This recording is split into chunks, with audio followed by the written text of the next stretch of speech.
नमस्कार, मनी गुरु की इस खास पेशकश में आप सभी का स्वागत है। मैं हूं स्वाति रायना।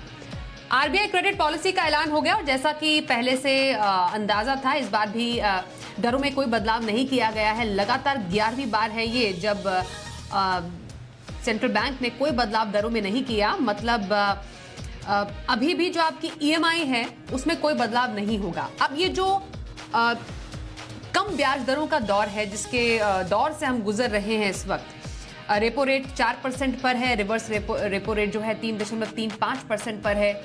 उसके मायने क्या है आपके निवेश के लिए? अब आप देखिए, आपकी जो ईएमआई है या जो होम लोन खास तौर पर है वो अभी ऑल टाइम लो पर है। कई जो मतलब होम लोन की जो दरें हैं वो काफी आकर्षक दरों पर आपको दामों पर आपको अभी मिल रही हैं और कई जो बैंक्स हैं वो काफी आकर्षक दरों पर अपने जो ग्राहक है उनको होम लोन दे रहे हैं। तो क्या ये सही समय है घर खरीदने का? क्या आपको अगर घर खरीदना है तो आप एक होम लोन अपने लिए लॉक कर दें? ये इस पर हम चर्चा करेंगे। साथ ही डेट निवेश का क्या?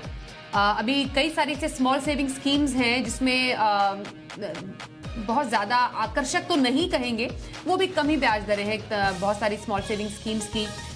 ऐसे निवेश का आप क्या कर सकते हैं? लॉन्ग टर्म निवेश को लेकर आपकी स्ट्रैटेजी क्या रहनी चाहिए? और इन सब लॉन्ग टर्म निवेश में तो ईपीएफ ही है जिसमें अभी फिलहाल सबसे अट्रैक्टिव ब्याज दरें हैं, हालांकि उसको भी 8.5 से घटा दिया गया। साथ ही साथ इक्विटी में निवेश को लेकर आपको क्या खास करना है, उस पर करेंगे खास चर्चा। और साथ ही साथ आपके सवालों के जवाब सबसे इंपॉर्टेंट हम अपने शो में शामिल करेंगे। तो आपको कोई भी सवाल पूछना है अपने निवेश को लेकर, आप हमें मनी गुरु पे जरूर सवाल भेजिए। हमारा व्हाट्सएप नंबर आप सबके सामने है 9582222666। ये हमारा व्हाट्सएप नंबर है। ट्विटर हैंडल तो आप सबको मालूम ही है @ZBusiness। फेसबुक @ZBusiness ऑनलाइन पर आप हमें अपना सवाल भेज सकते हैं। और साथ ही हमारा ईमेल आईडी है moneyguru@zmedia.slgroup.com। ये एक तरीका और है जिसमें आप अपने सवाल हमें भेज सकते हैं, अपने निवेश से जुड़े हुए कोई भी, और हमारे जो एक्सपर्ट्स हैं आपके सवालों के जवाब देंगे।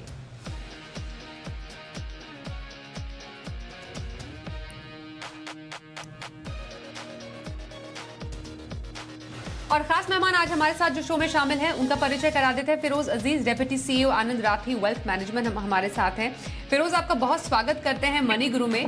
और हर किसी को इंतजार रहता है कि ब्याज दरों में कुछ बदलाव हुआ कि नहीं हुआ क्रेडिट पॉलिसी का, और एक बार फिर से हमने देखा जस की तस रखी गई हैं। अब हम थोड़ी स्ट्रैटेजीज पर चर्चा करेंगे। ब्याज दरें बढ़ती हैं, कम होती हैं, जस की तस रहती है, उसका फाइनेंशियल प्लानिंग पर किसी के कोई असर नहीं होना चाहिए। स्ट्रैटेजी जरूर आप बदल सकते हैं। तो कम दरों के इस दौर में डेट स्ट्रैटेजी अभी किसी को क्या रखनी चाहिए? नमस्कार स्वाति जी, आपने सही कहा कि जो आरबीआई की पॉलिसीज होती हैं बहुत हाई फ्रीक्वेंसी होती हैं। हर साल 3, 4, 5, 6 बार हो जाती हैं, तो रणनीति बदलने की जरूरत नहीं है आपको। रहा सवाल जो ये कम ब्याज दरें मेंटेन करती जा रही है आरबीआई अकोमोडेटिव स्टांस को, तो उसमें एक इन्वेस्टर को डेट के माध्यम से कहाँ इन्वेस्ट करना चाहिए? लॉन्ग ड्यूरेशन बॉन्ड फंड्स में इन्वेस्ट नहीं करना चाहिए, पॉइंट 1। क्योंकि ब्याज दरें बढ़ने की उम्मीद है। आज जीडीपी और इन्फ्लेशन का जो आंकड़ा दिया आरबीआई ने, उसको देख के 10 साल की जो गवर्नमेंट की जो सिक्योरिटी के ब्याज दर हैं वो बढ़ चुके हैं 7% से ज्यादा।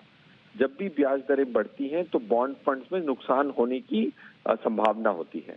तो इसीलिए maintaining medium to short term duration bond funds, ये अच्छी रणनीति मानी जाएगी स्वाति जी। ओके, तो डेट फंड में आपको कहां पर निवेश करना चाहिए ये बता रहे हैं फिरोज। मतलब फ्लोटिंग रेट फंड हो गए, शॉर्ट टर्म फंड निवेश के लिए अच्छे हैं, टारगेट मैच्योरिटी फंड भी अच्छे हैं, लॉन्ग टर्म जो लॉन्ग ड्यूरेशन फंड है और गिल्ड फंड में निवेश नहीं करने की सलाह यहाँ पर फिरोज की है। कुछ अगर इन्हीं कैटेगरीज में हम अगर फंड सजेशन आपसे लें फिरोज, तो वो कौन से फंड्स होंगे? तो अगर मैं आपको 3 फंड्स बताऊं जो शॉर्ट टर्म बॉन्ड फंड हैं या डायनेमिक बॉन्ड फंड है, एक्सिस स्ट्रेटेजिक बॉन्ड फंड, इसकी जो नेट वाईटीएम है 5.5 से 6% की आप रिटर्न की उम्मीद कर सकते हैं इससे। कोटक फ्लोटिंग रेट फंड एक फ्लोटिंग रेट फंड वो होता है जिसको ब्याज दरें बढ़ने या घटने से बहुत कम फर्क पड़े, इसीलिए उसको कहते हैं फ्लोटिंग रेट फंड। तो कोटक का floating rate fund interest rate risk को मिटिगेट करने की क्षमता रखता है। That's the second. फिर तीसरा ICICI pru all seasons bond fund. ये 3 फंड्स के जो कॉम्बिनेशन है, इसमें रिस्क कम होगी और 5 से 6% की रिटर्न की आप उम्मीद कर सकते हैं। क्योंकि महंगाई 5.5-6% है, तो आपको टैक्स ना के बराबर लगेगा अगले 3 साल में, क्योंकि इंडेक्सेशन का फायदा मिलता है इनको लॉन्ग टर्म के लिए होल्ड करने पे। ऑलराइट, तो 3 फंड आपने डेट कैटेगरी में बताया, और सबसे इंपॉर्टेंट घर खरीदारों को बहुत ज्यादा इंतजार रहता है फिरोज किसी भी आरबीआई की क्रेडिट पॉलिसी का। हालांकि ब्याज दरों में कोई बदलाव तो नहीं हुआ है, क्या इम्पैक्ट घर खरीदारों पर और खास तौर पर होम लोन पर? देखो, अगर आप होम लोन की बात करें तो क्योंकि ब्याज दरें बढ़ाई नहीं गई हैं और home loan rates long term rates के सबसे लो रेट्स माने जाएंगे। 6.5% पे आज काफी सारी बैंक लोन दे रही हैं। क्योंकि रेपो नहीं बढ़ाया गया तो होम लोन आपण ज्या व्यक्ती जी, ओके, बिल्कुल फिरोज से हम चर्चा आगे भी जारी रखेंगे। साफ तौर पर जब ब्याज दरों में कोई बदलाव नहीं हुआ है तो कुल मिलाकर आपकी जो ईएमआई है उस पर ज्यादा असर नहीं पड़ेगा। मतलब जो एमसीएलआर है और जो रेपो रेट से जुड़ी हुई जो होम लोन्स होते हैं उनकी ईएमआई में साफ तौर पर कोई बदलाव नहीं हुआ। अब ऐसे में अब बैंक क्या करेंगे? बैंक आपको आकर्षक से आकर्षक दरों में जो ग्राहक होते हैं उनको होम लोन ऑफर करेंगे। अब आपको ये डिसाइड करना है कि कौन से बैंक से आपको होम लोन लेना है। आपको ये तुलना करनी चाहिए कि कौन से बैंक से आपको सही दर पर और इंटरेस्टिव अट्रैक्टिव दरों पर होम लोन मिल रहा है। ये तमाम ऐसे तरीके हैं जिसके जरिए आप अपने लिए एक होम लोन ले सकते हैं। सबसे बड़ा जो इसका इम्पैक्ट है माफ कीजिए, रियल एस्टेट पर देखने को मिलेगा, क्योंकि पिछले कुछ समय में हमने देखा है कि रियल एस्टेट सेक्टर को एक अच्छा एक बूस्ट मिल रहा है। और खास तौर पर साल 2022 में जो घर बिक्री है उसमें एक अच्छा उछाल हमें खास तौर पर मेट्रोपॉलिटन सिटीज में जरूर देखने को मिला है। मतलब ये हुआ जो एंड यूजर्स हैं वो अपने लिए, अपने इस्तेमाल के लिए घर खरीदारी कर रहे हैं, और साफ तौर पर उसका जो एक इम्पैक्ट है हमें होम लोन की दरों पर भी देखने को मिल रहा है। जो होम लोन की जो डिमांड है उस पर भी देखने को मिल रहा है। तो कुल मिलाकर इसको अगर समझा जाए, घर खरीदने का अगर आपका मन है तो आप जरूर उसको लॉक कर सकते हैं, क्योंकि अभी एक ऑल टाइम लो पर अभी दरें भी आपको मिल रही है, आकर्षक दरों पर भी आपको होम लोन मिल रहा है। ये एक अच्छा समय हो सकता है होम लोन लेने का। घर खरीदारों पर असर की हम बात कर रहे थे। एक छोटा सा कमेंट मैं फिरोज आपसे लेना चाहूंगी। दर्शकों से मैं यही बता रही थी कि अगर अभी घर किसी को खरीदना है तो शायद ये एक अच्छा मौका हो सकता है। बिल्कुल स्वाति जी, ये बहुत अच्छा मौका है। ये जो 6.5% की जो ब्याज दरें की रेट्स हैं वो ऑलमोस्ट 1.5 डेकेड्स में 2006-2007 में ये ब्याज दरें मिल रही थी, जो आज वापस मिल रही हैं लोगों को। क्योंकि आरबीआई ने रेपो बढ़ाए बगैर अपनी जो मार्जिनल लिक्विडिटी एडजस्टमेंट की जो फैसिलिटी है उसके माध्यम से लिक्विडिटी एडजस्ट कर रही है, ना कि रेपो को बढ़ा के 4% से 4.5-5 नहीं किया। तो इसीलिए this is one of the times to buy a home, and जितना आप फिक्स्ड रेट ले सकें उतना अच्छा फिक्स्ड रेट लेना, जितनी लंबी के लिए फिक्स्ड रेट ले सकें उतना अच्छा माना जाए। मिनिमम फिक्स स्ट्रैटेजी है तो वो लेना सेंसिबल होगा। एब्सोल्युटली। और फिरोज, अगर हम कम ब्याज दरों में निवेश के मौकों की बात करें, इक्विटी में कहां पर पैसे लगाए जा सकते हैं, कैसे फंड्स में, डेट में कैसे फंड्स में पैसे लगाए जा सकते हैं, ये भी आपसे समझेंगे। देखिए, अगर आप पोस्ट ऑफिस स्कीम्स या एफडीज की बात करें तो वो इन्फ्लेशन की जो मात है, इन्फ्लेशन महंगाई जो है उसको मात नहीं दे पाती, तो थोड़ी इक्विटीज की जरूरत पड़ेगी। तो हमारा ये मानना है कि आप अगर आप एफडीज में डालते हैं पैसा तो जो टैक्सेशन है वो लार्ज पोर्शन ऑफ रिटर्न को खा जाता है। तो इसीलिए इम्पोर्टेंट है कि आप डेट फंड्स का प्रयोग करें, क्योंकि जो इंडेक्सेशन है उसकी वजह से टैक्स एफिशिएंसी होती है। सो एफडीज की रिकमेंडेशन नहीं रहेगी।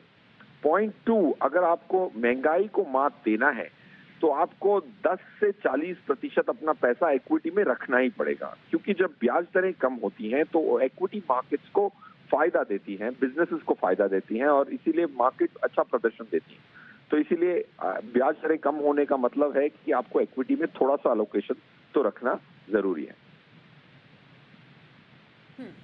और कैसे फंड्स में फिरोज? फंड्स होने चाहिए, तो मैं फंड रीड आउट करता हूँ। Large and mid cap category में DSP equity opportunities fund, HDFC flexi cap एक फ्लेक्सी कैप फंड होगा।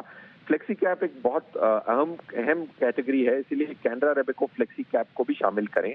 मिड कैप के 2 schemes DSP mid cap Kotak emerging equities. Multi cap में इन्वेस्टको इंडिया मल्टी कैप, इसमें सब different companies का एक्सपोजर मिलता है। फोकस्ड कैटेगरी में एसबीआई फोकस्ड इक्विटी। ये हो गई इक्विटी स्कीम्स जो आप अपने पोर्टफोलियो में शामिल कर सकते हैं। डेट स्कीम्स 3 की हमने बात की ही थी, उसमें Aditya Birla short term income fund को भी आप शामिल कर सकते हैं और एचडीएफसी मीडियम टर्म फंड। तो टोटल 5 डेट स्कीम्स जो हमने बात की थी 3 की, और बाकी 2 और ऐड करके आप 5 डेट स्कीम्स को अपने पोर्टफोलियो में शामिल कर सकते हैं। स्वाति, ओके, और ये तो लॉन्ग ड्यूरेशन डेट फंड्स हो गए। शॉर्ट टर्म डेट फंड्स में कोई सजेशन आपकी ओर से? यस स्वाति जी, जैसे आपने सही क्वेश्चन पूछा, क्योंकि आज जब ब्याज दरें ऊपर जा रही हैं तो शॉर्ट टर्म डेट फंड की बहुत अच्छी भूमिका है पोर्टफोलियो में। आदित्य बिरला का सेविंग्स फंड रेगुलर ऑप्शन एक अच्छा ऑप्शन होगा, वो अल्ट्रा शॉर्ट ड्यूरेशन कैटेगरी से बिलोंग करता है। एक्सिस ट्रेजरी एडवांटेज फंड जो लो ड्यूरेशन कैटेगरी से बिलोंग करता है, वो वाला आप दूसरा ले सकते हैं। निपॉन आर्बिट्राज फंड जो आर्बिट्राज कैटेगरी का है। ये 3 फंड से आप 1 महीने 2 महीने इवन 6 मंथ तक के पोर्टफोलियो को अपने गोल्स के लिए 6 मंथ तक के गोल्स के लिए ये 3 स्कीम्स का कॉम्बिनेशन चुन सकते हैं। तो मनी गुरु में अगर आप भी पूछना चाहते हैं अपने पोर्टफोलियो पर कोई सवाल, तो आप हमें अपना सवाल लिखकर भेज सकते हैं। लेकिन याद रखिएगा, अपना सवाल अपने पूरे नाम के साथ, अपनी उम्र, अपने लक्ष्य, अपने तमाम फंड्स लिखकर आप हमें जरूर भेजिए। अधूरी जानकारी नहीं भेजिएगा, क्योंकि फिर सवाल लेने में दिक्कत हो सकती है। इसलिए देखिए, सवाल भेजने का तरीका बेहद आसान है। व्हाट्सएप पर 9582222666 नंबर पर कॉल करके अपना सवाल भेजिए हमें व्हाट्सएप पर।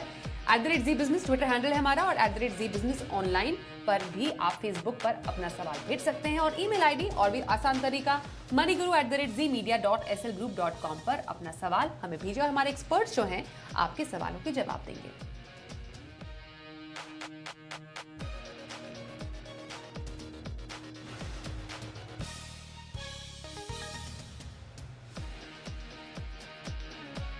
और चलिए सबसे पहले कॉलर से बात करते हैं। कटक ओडिशा से जितेश नायक हमारे साथ है। जितेश जी, बहुत स्वागत करते हैं आपका मनी गुरु में। आपने अपने पोर्टफोलियो से जुड़ा अपना सवाल हमें भेजा था। 50 साल आपकी उम्र है, जानना चाहते हैं कैसी फाइनेंशियल प्लानिंग कर रहे हैं अपने लिए?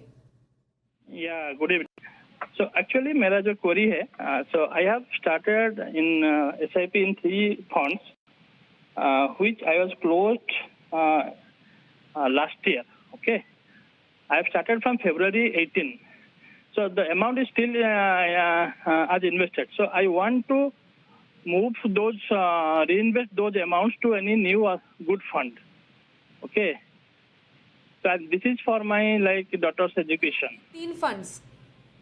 3 फंड। ओके, आपके 3 फंड जितेश मैं बता दूं। L&T इमर्जिंग बिजनेसेस फंड है आपका, Motilal Oswal multi cap 35 fund है जो नाम बदल गया है, और जो मोस्ट फोकस फंड बेसिकली, और कोटक स्टैंडर्ड मल्टी कैप में आपकी 3 फंड में कुल 13,000 की एसआईपी है जो आपने अलग अलग डेट्स पर रोकी हैं।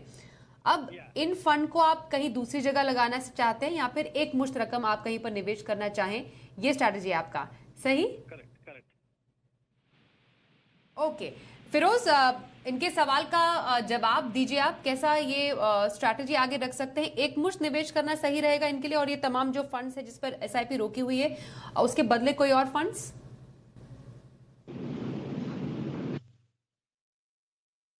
स्वाति जी, ऑफ कोर्स थोड़े जो फंड्स पे स्टॉक की है अपनी इस नायक का सही सवाल है रणनीति फिरोज। अपनाई है मेरे हिसाब से।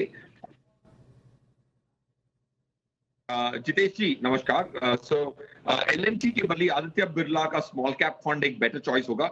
एलएनटी की जो इमर्जिंग बिजनेसेस है वो थोड़ा मिड कैप फंड है। आदित्य बिरला स्मॉल कैप में थोड़ा मिड कैप एक्सपोजर, थोड़ा स्मॉल कैप एक्सपोजर भी है। तो that will be a better choice, point one. Motilal Oswal multi cap में जिसमें आपने अपनी एसआईपी रोकी है, उसको इन्वेस्ट को मल्टी कैप से आप रिप्लेस कर लें। कोटक स्टैंडर्ड मल्टी कैप को वैसे ही बरकरार रखें क्योंकि उसमें 1 साल की पीरियड आपकी खत्म नहीं हुई है।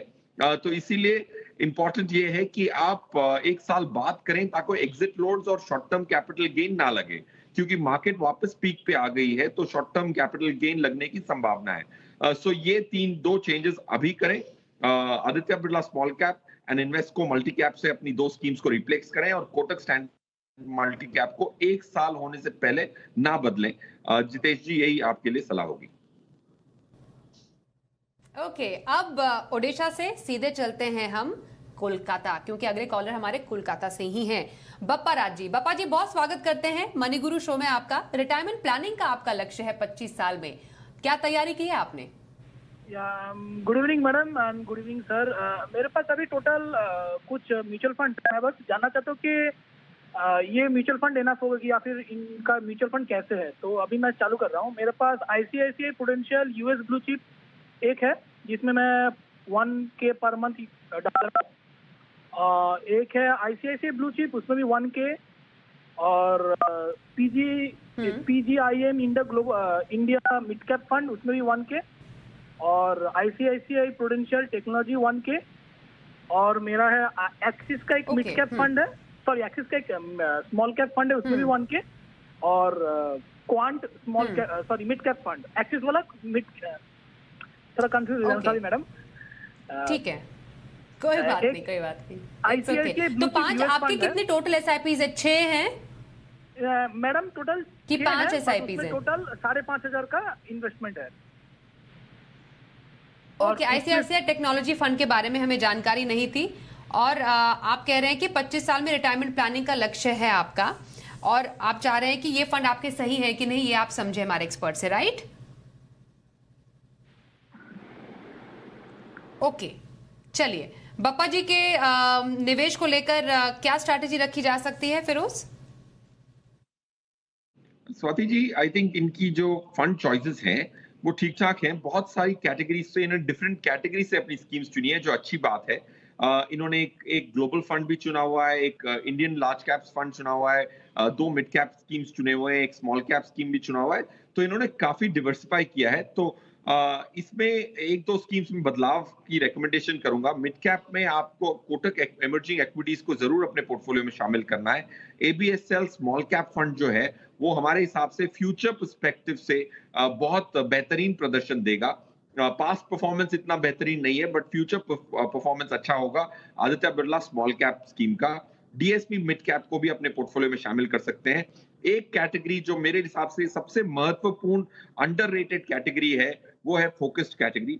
फोकस्ड कैटेगरी में 2 स्कीम्स हैं, आईसीआईसीआई फोकस्ड इक्विटी और एसबीआई फोकस्ड इक्विटी। क्योंकि आपके पास ऑलरेडी 2 स्कीम्स आईसीआईसीआई की ऑलरेडी हैं, तो आप एसबीआई फोकस्ड इक्विटी को अपने पोर्टफोलियो में शामिल कर सकते हैं। अब जो ग्लोबल फंड्स हैं उन पर रोक लगा दी गई है, तो एसबीआई फोकस्ड इक्विटी में थोड़ा सा global exposure US technology stocks का है, तो आपको अपना ग्लोबल एक्सपोजर कंटिन्यू करने के लिए ये माध्यम बहुत सही रहेगा। ऑल राइट, चलिए बप्पा जी के सवाल का जवाब फिरोज ने दे दिया। आइए अब हम रुक करने जा रहे हैं राजस्थान का, श्री गंगानगर से उमेश कुमार जी हमारे साथ हैं। उमेश जी बहुत स्वागत करते हैं आपका शो में। और 10 साल में आप चाहते हैं 1 करोड़ रुपए अपने लिए बनाएं, अब तक की फाइनेंशियल प्लानिंग कैसी है? यस मैं मेरी हेलो जी सुन पा रहे हैं, हेलो सुन पा रहे हैं, सवाल पूछिए अपना। मैंने ना वो म्यूचुअल फंड्स में इन्वेस्ट कर रखा है, आईसीआईसीआई में प्रूडेंशियल, उसमें इक्विटी डेट में कर रखा है 10,000 का, टेक्नो में है, फार्मा में 3-3 हजार का, तो पारंपरिक में मेरा डीएसपी में है, मिड कैप में 5,000 का। तो मेरा टारगेट है, मतलब मैंने हाउस लेना है, तो उसके लिए 1 करोड़ का टारगेट है मेरा 10 साल में। तो क्या मेरे म्यूचुअल फंड सही है ये, या कुछ चेंज करूं? ओके, हमारे साथ फिरोज अजीज हैं, वो बताएंगे। बताइए फिरोज, स्ट्रैटेजी सही है इनकी? स्वाति जी, उमेश जी राजस्थान से फोन कर रहे हैं। 1 करोड़ रुपया घर खरीदने का सोच रहे हैं, 10 साल हैं इनके पास। इनकी जो SIPs हैं वो थोड़ी सी शॉर्ट पड़ेंगी उमेश जी। 37,000 रुपीज की अगर आपकी मंथली SIP होती तो 14% के साल दर साल की बढ़त से आप 1 करोड़ का लक्ष्य 10 साल में प्राप्त कर पाते। बट आपकी टोटल SIPs 33,000 की अप्रोक्सीमेटली है, तो थोड़ा सा इंक्रीज करना पड़ेगा। 3,500-4 हजार से अपनी SIP को मंथली इंक्रीज करें ताकि आप 1 करोड़ पे पहुंच पाए। पॉइंट 1। पॉइंट 2, आपने 3 स्कीम्स एक ही एसेट मैनेजमेंट कंपनी से लिए है, तो ये हर दर्शक के लिए मैं कहना चाहूंगा कि एक ही एसेट मैनेजमेंट कंपनी से आपको 3 या 2 स्कीमें तब तक नहीं खरीदनी चाहिए जब तक कि आप 6-7 स्कीमें डिफरेंट एसेट मैनेजमेंट कंपनीज की खरीद ना चुके हों। That's point 1। आपने एक बैलेंस फंड लिया हुआ है अपने पोर्टफोलियो में, जो है ICICI prudential equity and debt. मेरे हिसाब से आपको 10 साल की अवधि में बैलेंस्ड फंड की जरूरत है नहीं। आज के करंट लो ब्याज दरों के माहौल में, जहां RBI भी ब्याज नहीं बढ़ा रही, तो बैलेंस फंड में इतना रिटर्न डेट का नहीं आने वाला। तो I would recommend you to be in equity. तीसरा, टेक्नोलॉजी फंड पे आपने अच्छा प्रदर्शन देख चुके हैं, बट टेक्नोलॉजी अगले 3-4 साल में इतना अच्छा परफॉर्म नहीं करेगा। तो ICICI टेक्नोलॉजी फंड में आप SIP रोकेंगे, ऑफ कोर्स एक छोटी अमाउंट है, but that will be a sensible thing to do. आपको जो पोर्टफोलियो में शामिल करना है वो कैनरा रेबेको का फ्लेक्सी कैप शामिल करना है, HDFC का फ्लेक्सी कैप शामिल करना है। ये दोनों asset management companies Umesh ji आपके पोर्टफोलियो में नहीं है। SBI focused equity and DSP equity opportunities, ये 4 स्कीम्स आप अपने पोर्टफोलियो में शामिल करें, जो यूनिक एसेट मैनेजमेंट कंपनीज की अच्छी पोर्टफोलियो रोबस्ट वाली बन सकती है। ओके, तो उमेश जी बहुत बहुत आपको हम ऑल द बेस्ट कहेंगे। आप अपने लक्ष्य की तरफ पहुंचे। कुछ बदलाव करने की जरूरत है। फिरोज जी की इस जो सजेशन है उसको जरूर ध्यान में रखिएगा। ऑल द बेस्ट और बहुत धन्यवाद आपका फिरोज, आप हमारे साथ मनी गुरु में आज शामिल हुए। आज के इस एपिसोड में बस इतना ही। रुकेंगे एक ब्रेक के लिए। देखते रहिए जी बिजनेस।